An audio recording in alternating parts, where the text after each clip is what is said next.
tere! Mina olen Margus, mina olen teie Vietnami reisijuht. Ma loodan, et te olete reisiks valmis. Ainult üks nädal on jäänud, sellest tuleb kindlasti mega vinge ja lahe reis. Kindlasti kurnav, kuid mõnus vaheldus argipäevale, argielule. Ja kindlasti õpite väga palju uut Vietnami kohta, maailma kohta, ent kõige rohkem kindlasti iseenda kohta, nagu see tavaks nendel pikkadel matkadel meil ikkagi on. Ma loodan, et teil kõigil on viisad tehtud. Kui mitte, siis praegu on äärmiselt viimane aeg, ainult nädal aega. Tihtipeale lähebki nädal aega vastuse saamisega, enamasti 3 päeva, vahel 1 tund. Nii et see on väga varieeruv asi, et palun tehke see ära. Kellel on viisad juba tehtud, kontrollige üle igaks juhuks, et kuupäevad oleksid kindlasti õiged. Kui kuupäevad ei kattu reisi reaalsete kuupäevadega, siis teid kahjuks lennukile ei lasta. Et meil on selle alane pretsedent täiesti olemas, nii et me õppisime seda nii-öelda raskel viisil. Ja minuga te kohtute alles Hanois. Mina olen siin Balil praegu, lendan samamoodi 14. jõuan juba 14. õhtul kohale, nii et 15. oktoobril siis lennujaamas näeme, tulen väikse sildikesega vastu. Et küllap te tunnete mind ära ja bussis teeme väikese instruktaaži, et meie hotell on lennujaamast umbes pool tund aega. Hanois on liiklus, võib olla üsna kohutav. Et selles mõttes kindlasti saate mõned head õppetunnid tee ületuse kohta Hanois, see on täiesti omaette teadus seal. Aga tahtsin öelda seda, et raha saate vahetada hotellis, meie kohalik giid võib seda teha, samamoodi kellel on vaja telefonikaarti, siis kohaliku telefonikaardi internetiga, mis levib põhimõtteliselt kõikjal riigis ka seal matkates mägede vahel. Nii et kõik selle saab koha peal, nii et ei pea Eestist otsima, kuigi Tavidis vist on olnud tonge, aga kõikjal kindlasti neid ei ole. Ja kui õhtul kohale jõuame, siis väike õhtusöök pärast rahavahetust, pärast toiminguid, sisse kirjutamist ja siis juba magama. Ja esimene päev olemegi Hanois, tegeleme sellega, millega tahame, põhimõtteliselt on vaba aeg. Hanois on vaadata väga palju, tegemist on tohutu suure linnaga, seal on palju muuseumeid. Ho Chi Minhi mausoleum, kes on Lenini mausoleumis käinud, siis nüüd saab kõrvale maailma nii-öelda teise mausoleumi, mille ka venelased valmis tegid sinna. Ja õhtul hüppame öörongi peale, 8 tundi sõitu, kell 10 läheb see umbes välja, jõuame hommikul kell 8 Laokaisse. Ja Laokais üle tänava on väike restoran, Rock Pizza oli vist selle nimi, kui ma õigesti mäletan. Seal sööme mõnusa hommikusöögi ja kohe viibki buss meid juba tegelikult matka alguskohta ja lähebki lahti.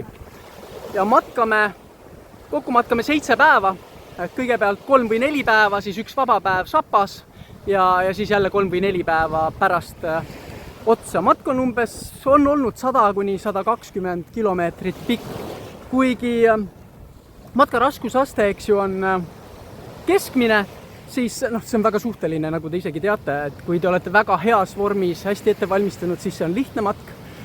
Kui te väljas jalutamas väga ei käi, siis võib see olla äärmiselt raske matk. Nii ta on, aga selles mõttes keskmine tähendab seda, et keskmiselt treenitud inimesele on ta keskmise raskusega, ütleme nii. Ja ega seal midagi hullu ei ole mingisuguseid äärmuslikke ronimisi või laskumisi, kuid on pikemaid, lühemaid tõuse, mis võivad tegelikult olla nii-öelda raske raskusastmega, ent on ka selliseid lihtsamaid kohti, lihtsamaid nii-öelda etappe, kus siis väga pingutama ei pea. Aga üldkokkuvõtteks anname talle keskmise hinnangu, et selles mõttes, kui te lähete kuskile vulkaani otsa ronima, siis seal võib olla raske kokkuvõtteks, aga see matk kipub olema pigem, eks ju, pikapoolne, nii et see kindlasti lisab väikese raskusastme nii-öelda nüanssi või teeb teda natukene raskemaks. Okei, mida kaasa võtta? Selles mõttes, et on siin olnud küsimusi magamiskottide osas. Magamiskotti iseenesest kaasa võtma ei pea. Tegelikult kõikides kodumajutustes on olemas magamisvõimalused, antakse padi, antakse tekk, on olemas madrats. Nii huvitav, kui see ka ei ole, siis matkates ilmselt päeval on üsna palav, võib olla üle 30 kraadi, kuid öösel sõltuvalt geograafilisest asukohast võib temperatuur olla ka kõigest 5 kraadi, nii et selles mõttes kindlasti võtke kaasa midagi soojemat ka, mõned vahetussärgid, sokid, aluspesu hunniku viisi, hunnikuga kindlasti mingisugune vihmakaitse, tuuletõket eraldi kindlasti vaja ei ole, seal nii külm ei ole ja nii ekstreemseks need tingimused kindlasti ei lähe. Aga kindlasti võtke kaasa üks väiksem kott, et me ei matka suure kotiga. Suur kott liigub alati ööbimis meist ees juba, nii et meie liigume väikeste kottidega. On olnud matkajaid, kes on kurtnud selle üle, et mis mõttes väikse kotiga ja siis muidugi reisi lõpuks on tänanud kõige võimsamaid sellepärast, et ilmselt selle suure kotiga poleks nagu lõppu välja vedanud. Et tõepoolest nii ta on, et see matk niimoodi 7 päeva, eks ju, on päris väsitav ja lõpus selle suure kotiga ega tegelikult väga ringi liikuda ei jõuaks. Ja kõigepealt siis matkame mõned päevad, siis on vaba päev, Sapas, võime teha, mida tahame. Võime ronida näiteks Indo-Hiina kõige kõrgema mäetippu, mitte ronida, tegelikult sinna viib köisraudtee. Nii et, mis on muideks maailma üks pikimaid köisraudteesid, nii et kindlasti ka huvitav seiklus. Kui aus oli, siis me oleme seda iga aasta teinud, et iga aasta oleme sinna Fansipani otsa roninud, see on tore ajaveetmisviis, selle üleval saab süüa, saab juua, fantastilised vaated, saab jälle väga palju ronida, seal on trepid, mis on üle 600 astme, kui ma ei eksi, ikka korralik treening jällegi matkale otsa ja muidugi matkale alla ka, nii et järgmisel päeval läheme juba jälle uuesti matkama. Ja siis matkame jälle see 3-4 päeva. Muidugi pange tähele, et meil on matk täielikult välja planeeritud, ilusti kõik sihtkohad, kõik külad. Te saate selle kohta, eks ju, paberi, kus te näete, kuhu me läheme, mida me teeme. Siis palun pange tähele, et alati kõik ei lähe plaanipäraselt.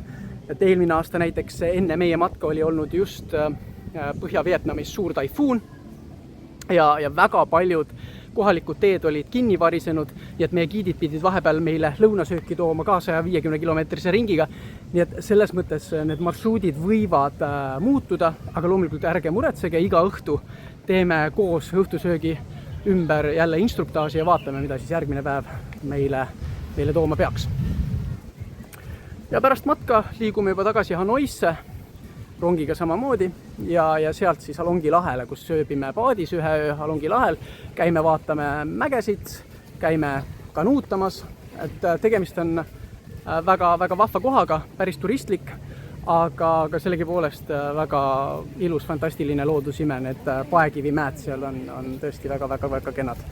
Ja pärast seda liigume tagasi Hanoisse ja on jälle võimalik, vahel ei ole, sõltuvalt tagasi lennust, siis Hanoiga tutvust teha. Hanois muideks on maailmakuulus söögitänав, millest siis sama rong, millega meiegi sõidame, läbi läheb. Et see on kindlasti omaette vaatamisväärsus ja seda tasub kindlasti külastada. Et mõned aastad tagasi COVID ajal oli see kinni, nüüd on see jälle avatud. Aga seda ma tahtsingi öelda, lihtsalt väike, kiire ülevaade, sissejuhatus, meeldetuletus, et olete reisile minemas juba 7 päeva pärast. Siis tulete ja siis ka kohtume. Tšau!